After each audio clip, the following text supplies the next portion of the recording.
Hello everyone, welcome back to Functional Spirituality. This show is offering a philosophical exploration. How can I find deep alignment and meaning and coherence amongst our surface culture of survival and speed? I'm the creator of Functional Spirituality, Ava Arani, and I use my degree in philosophy and my experience in traditional spirituality for nearly 2 decades to help bring meaning and functionality, nervous system healing, and awakening into the real moments of life. And today's episode might ruffle a few feathers and hopefully bring a lot of relief if you've ever felt uneasy in the coaching or wellness industry, like something doesn't quite add up, you're not alone. And I want to talk about the invisible pyramid that we're tiptoeing around. So I put out a blog just last week about this concept that I want to unpack today. And it was one of those that received a lot of replies. I think I had 10 emails or texts back within the first 24 hours of people explaining their own stories and how it's affected them. So it is one of the sharings that I put out that really kind of hit people in a personal way. And the coaching and wellness industry pyramid scheme or pyramid issue is very complex and nuanced.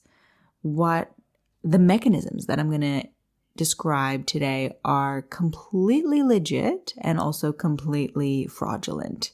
So it's really hard to make sense of it. Also, we can get stuck in it and it doesn't quite make sense what's wrong or what's right. And because of that, we tend to ignore it.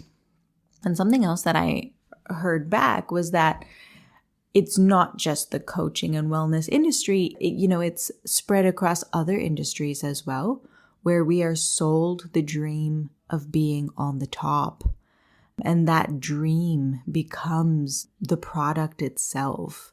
We get stuck in a loop, and structurally it resembles a pyramid because even though there's a promise to everyone at the bottom of the pyramid, the shape is clear. There's only space for very few or one at the top. So there's limited spaces at the top. There's perpetual reinvestment from the bottom, and the real product becomes the dream, but not necessarily the skill. So we see this in many places, but I want to speak specifically about the wellness and coaching industry. I was making the joke in the blog about the struggle, the striving to become the coach that coaches how to coach. Coaches how to coach. So that loop and that kind of promise, and with, disguised as knowing your worth, becoming about improving yourself, becoming more valuable. And for me, the only problem, what the problem boils down to, is the question of skill. Because to be the coach that coaches other coaches how to coach, that is what happens when you get better and better and better. That is what happens when you dedicate yourself to your craft. That is what happens when you apprentice yourself at the bottom, investing in yourself. That is what happens when you play the long game and, have a vision and dedicate yourself. So that is not the problem, and that dream is not the problem. But the problem boils down to, for me, based on my values, based on my philosophy, and based on my context and what I feel to be meaningful, what it boils down to for me is the matter of skill. And other people see, it's a lack of integrity and it's unsafe and all of these other things. And I absolutely agree with all of that. For me, it boils down to it being a matter of skill and then using different other mechanisms that are outright promoted in our coaching and wellness spaces to bypass the skill or are prioritized instead of skill. So for example, the main one, right, is marketing techniques. And there are so many marketing techniques. The way we talk about ourselves, the different actions that we take, the different ways that we try to manipulate the market in order to increase visibility and sales. That is so important. Marketing is a very, I feel, necessary and responsible part of business. To understand marketing and to market yourself well plays into integrity, both that, what they say in the coaching space, that it's so important. And it's like your responsibility to make sure that people who need your service know about your service. And unfortunately, that gets twisted because there's not the emphasis on your service. Is your service truly the most valuable service out there? Because otherwise you are doing a disservice to the market. If you're manipulating the market to know about your service, but then you're also aggrandizing your service, which is highly promoted, strongly promoted to do something like that, then you're manipulating the market to understand something that's not exactly true. And that's where it starts to get really confused. This surface culture that we live in that really lacks discernment because we're going for speed and we're living in our survival culture. It's something that we've been born into. It's nothing that any individual or organization in our modern day has created. This is something that has been growing since the time our society started to structure itself. We live in the survival speedy culture. We lack the deeper consideration, the discernment.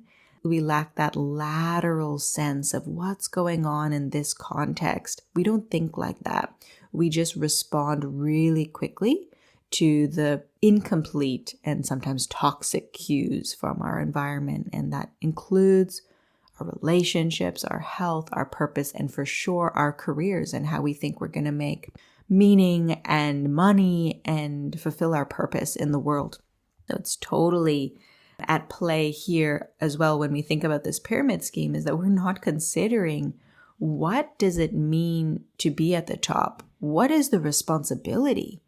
In this culture where we're just told that we need to make money and then this is really important, and given all of these super messed up spiritual reasons for needing to make money and be valuable, and it's your divine purpose, and everyone needs your medicine, and it's just purely about manifesting. It's not. There's a responsibility at the top to be worth the investment that people are sharing to you. And there are so many examples. And I think some of the people that have really been struck by the blog and the newsletter I put out recently are one of the many, many that have invested. I have invested so much. And luckily for me, I'm so lucky. One of my privileges, things that I didn't necessarily earn, is that many of the investments and many of the teachers I've apprenticed myself to were incredibly valuable. There is no one that I have found to be so uniquely valuable that it satisfies absolutely everything that I think is meaningful to the world and that I want to put out to the world. And that's why I have my own business. And that's why I'm at the top of my own business and my own offering. That's why I have so many functional spirituality teachers that support me and co-teach with me, or teach programs entirely for me. And they're teaching within my pyramid, and within my model. Because here I am. I'm at the top of my own pyramid here. So why do I feel comfortable to talk on this subject? I mean, I don't even feel like I need to, in the blog, I didn't even feel like I need to explain the fact that, hello, here I am on the top of my pyramid, because I feel so incredibly discerning and considerate about that. that just feel integrity and value at every level down the line. It's something that I've contemplated so deeply. I can't believe it's taken this long for me to put out this podcast and that blog about it, because Jared and I, my partner, we talk about it all the time. What is this complexity that allows something like this to happen, where people are investing tens of thousands, hundreds of thousands of dollars into Instagram coaches, into these kind of solopreneurs that are young and using I was just chatting with Catherine yesterday about this because she saw the newsletter come out and she was saying all kinds of funny things. She was like, I was at the bottom of the pyramid for so long, until she's super discerning and has found her way out of it. But it's also really valuable to partake in these pyramids. I've partaken in these pyramids and gifting circles and things for a very long time. To understand the mechanisms is also valuable. That's a part of apprenticing yourself, is not just having great teachers. It's having that real breadth of experience. And through ongoing conversations with discerning, experienced, intelligent people in my community, I've been able to make sense, and of course, deep contemplation for myself and my own responsibilities. I've been able to make sense of something that doesn't feel right, something that's hard to name. So most people ignore it. That's what cognitive dissonance is. If you've heard this term before, it's this tension between what we're sold and what we're actually experiencing. There's an inner conflict. That's what that means. And that means that many coaches and wellness practitioners might feel that inner conflict about the way that they're being encouraged to climb the ladder that's not necessarily the slow burn, the apprenticeship and the mastery of skill, the coherence of their inner path, their own state of their nervous system, their ability to heal and attune and reflect and hold space. I think that's really right at the top of it. If the way you hold the space does not reflect what you're selling, then it can feel really conflicting and confronting, and it's hard. Then there's all of the teachings in this space about, get over your inner blocks. You've got an inner block to showing up. You've got an inner block to money, and let's work through that. When that's not what it is.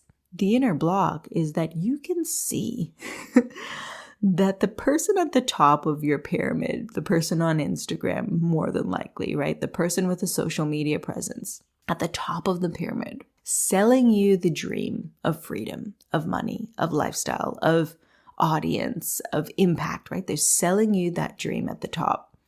And you can see they have that.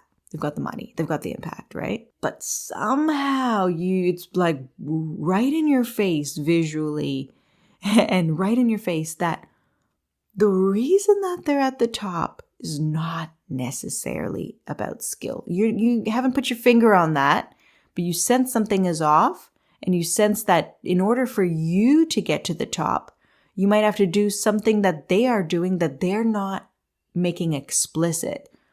They're showing a lot of skin. They're amplifying their results artificially. They're doing unethical things. They're having a basically emphasis on marketing tactics that are not necessarily giving them the skills that they need to hold the most skillful space for whatever their service is. That's just so confronting to have to sit with, while you're also being strongly pulled on, unconsciously, subconsciously, you're being strongly pulled and marketed to invest into that model. So what's a way forward in this dilemma? And this is where I feel conflict. And yeah, it's hard for me to recommend a new way forward. And if I think about why, it's because it's hard. The new way forward is about reclaiming the craft, whatever it is that you are interested in your purpose. It means that you're not buying into someone else's purpose. It means that it's such a long game. It takes time to even know what is your craft that you want to dedicate yourself to.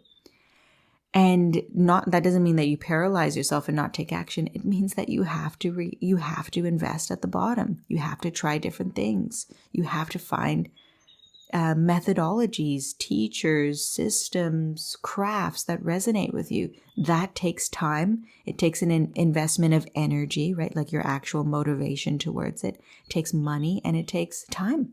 So there's an investment there. And that's the answer for me, is reclaiming it to be about the craft, for it to be anchoring yourself in a path of real skill and service, apprenticing yourself deeply, not just to marketing, but to becoming great at what you offer. And it looks like, think about the natural biology of a community. Not every community member, not every nervous system is needing to create something to be exchanged for value, like in an exchange kind of economy. There's other ways to develop purpose. And there's so many people, I also got lots of messages of people opting out. What a power move to walk away from the game. It's not a failure, it's sovereignty. It's about your own validity. If you don't want to upskill yourself to create a craft that's going to be then needing to be marketed in exchange for money, that is completely valid. That's a power move. What would you walk away from today if you weren't afraid of losing status or income? And then many people might re-engage with the craft or skill. Again, that long game. And I've seen so many powerful women in my community do this after motherhood, to fully walk away. And even when they step back in, to do it really slowly at their own pace. That's a power move. That's acting in the way as if you've already received what you were hoping to receive after you've created the thing you want to create. I don't know if that really made sense, but you know what I mean? What we want and what we desire with our craft and with money is to have a relaxed, embodied, confident, and impactful lifestyle. What if you could do that? What if you could be that?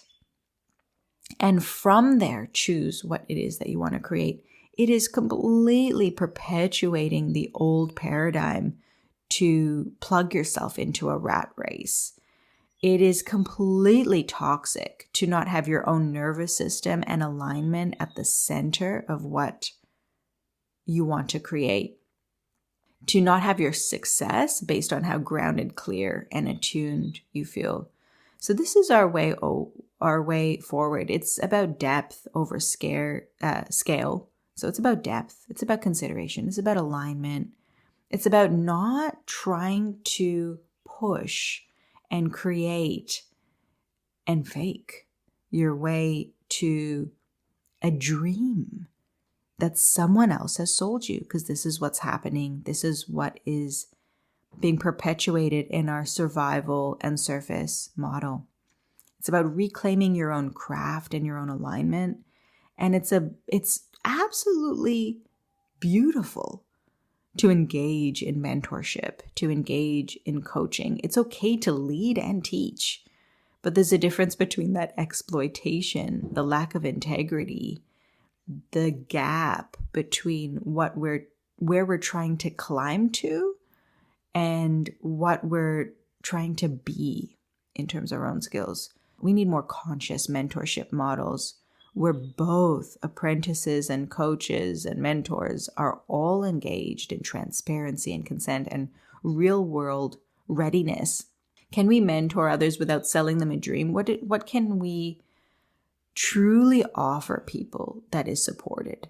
That's usually going to be the state of our own nervous system and the long game vision that we have deeply considered for ourselves.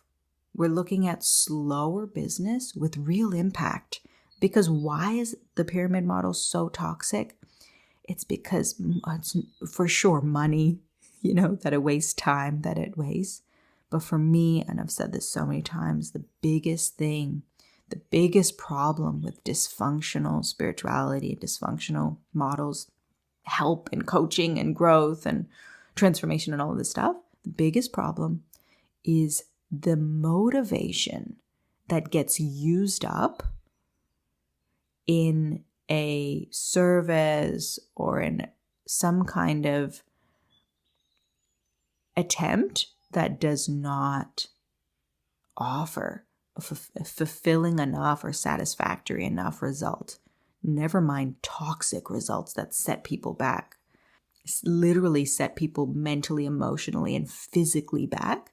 I'm not even talking about that. I'm talking about ones that it didn't quite work. Like, yeah, they were really nice, or yeah, that course was interesting, or oh, I really liked that people, or that wasn't too bad. But your motivation gets consumed, your willpower gets consumed, and you are less likely to engage with something next time that might actually push you forward. So we're looking for, that's my biggest desire for this whole podcast, is that we don't eat up our motivation, because that is what sets us back across our lives.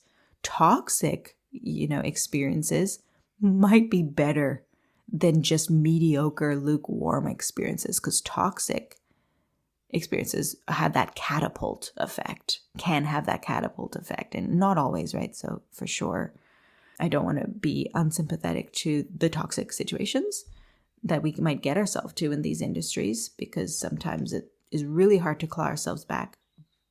But in the long term, that just the slow eating up of motivation, I've seen it happen to so many people, and I've been really lucky to not have that happen to me. So yeah, lots of food for thought here. I hope this has helped make sense of maybe some inner conflict that you have felt. Maybe you're at the top of your own pyramid. There is a way to make sure that you feel an integrity, otherwise you'll get burnt out. This is another big one of my messages, is that offering something that isn't coherent, consistent, and valuable is like the number one path to burnout. It is so exhausting to hold that internal conflict.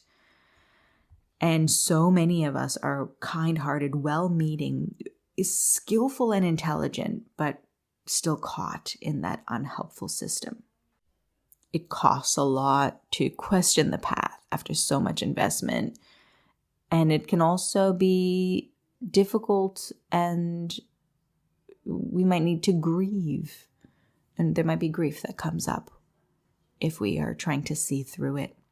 So thank you so much for listening to the episode today. I hope it can bring more clarity, regulation, connection into how you're thinking. And if you enjoyed the episode, please share it with a friend. Please hit subscribe or give us a review, as that would support us to help spread these messages and teachings. Thanks so much. Thank you for tuning in to the Functional Spirituality Podcast. If you enjoyed the show, make sure you subscribe by pressing the plus button on iTunes or the following button on Spotify. This is going to ensure that this resource is available and top of mind when you most need it. So please subscribe now.